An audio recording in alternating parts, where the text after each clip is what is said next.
కడియం శ్రీ గారు. అధ్యక్ష, అవకాశం ఇచ్చినందుకు ధన్యవాదాలు. రాష్ట్రంలో అనేక రకాలైన భూ కబ్జాలు జరిగినాయి అధ్యక్ష. అనేక రకాలుగా భూ దోపిడీ జరిగింది. ఆనాడు ధరణిని అడ్డం పెట్టుకొని అడ్డగోలుగా అధికారంలో ఉన్న వాళ్ళందరూ వందల వేల ఎకరాల భూములను కబ్జా చేసిన అధ్యక్ష. ఈరోజు గౌరవ ముఖ్యమంత్రి గారు చాలా స్పష్టంగా బాలానగర్లో భూ బదలాయింపులు ధరణి అడ్డం పెట్టుకుని చేశారు. కంపెనీ యజమానులను బెదిరించి భూ బదలాయింపులు చేయించుకున్నారు. దానిపైన హౌస్ కమిటీ వేస్తారంటున్నారు. దయచేసి హౌస్ కమిటీకి మీరు అనుమతి ఇవ్వండి అధ్యక్ష. హౌస్ కమిటీ వేయండి.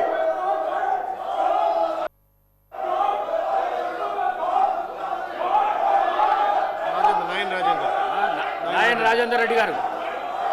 నాయన్ రాజేందర్ రెడ్డి గారు.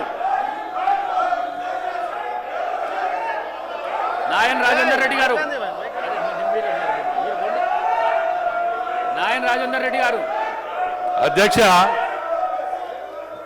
అధ్యక్ష ధన్యవాదాలు అధ్యక్ష.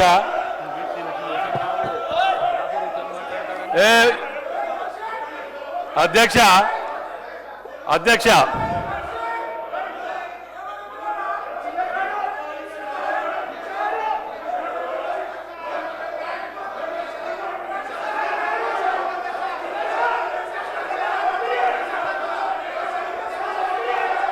అధ్యక్ష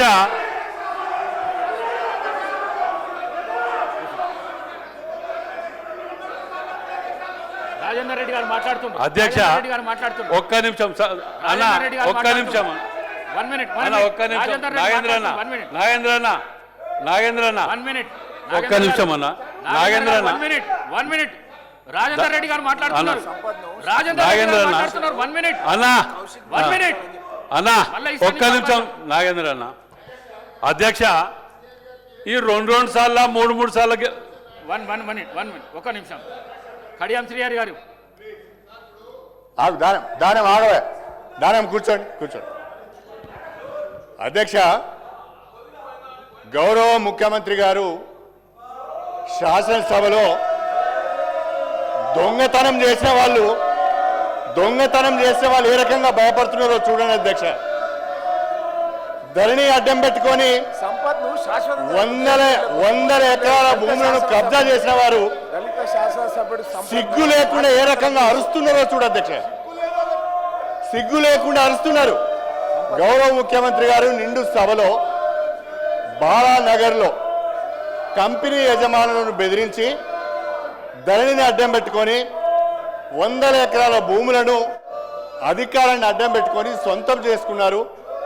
స్వయంగా ఒక మాజీ మంత్రి ప్రస్తుత ఎమ్మెల్యే పేరు తీసుకొని వారి బంధువులు ఈ రకంగా చేశారని చెప్పి ముఖ్యమంత్రి గారు సభ దృష్టికి తీసుకువచ్చి మీ ద్వారా హౌస్ కమిటీ వేయాలని వారు ప్రతిపాదిస్తే సిగ్గు లేకుండా అరుస్తున్నారు అధ్యక్ష. నిజంగా నీకు నిజాయితీ ఉంటే, నిజంగా మీరు తప్పు చేయకపోతే హౌస్ కమిటీకి ఒప్పుకోవాలని చెప్పి కోరుతున్నా. దయచేసి మీరు తక్షణమే హౌస్ కమిటీ వేయాలి అధ్యక్ష. ఇంకొక విషయం, సభ్యులు ప్రవర్తిస్తున్న తీరు రాష్ట్ర ప్రజలు గమనిస్తున్నారు. కొంతమంది సభ్యులు సిగ్గు లేకుండా శాసనసభ్యులమనే విషయాన్ని కూడా మర్చిపోయి అరుస్తున్నారు అధ్యక్ష. ఇది సభ సాంప్రదాయాలకు మంచిది కాదు. దయచేసి వాళ్ళను మీరు నియంత్రించండి. అదేవిధంగా ముఖ్యమంత్రి గారు కోరిన విధంగా హౌస్ కమిటీకి మీరు అనుమతి ఇవ్వాలని చెప్పి మిమ్మల్ని అభ్యర్థిస్తున్నారు అధ్యక్ష.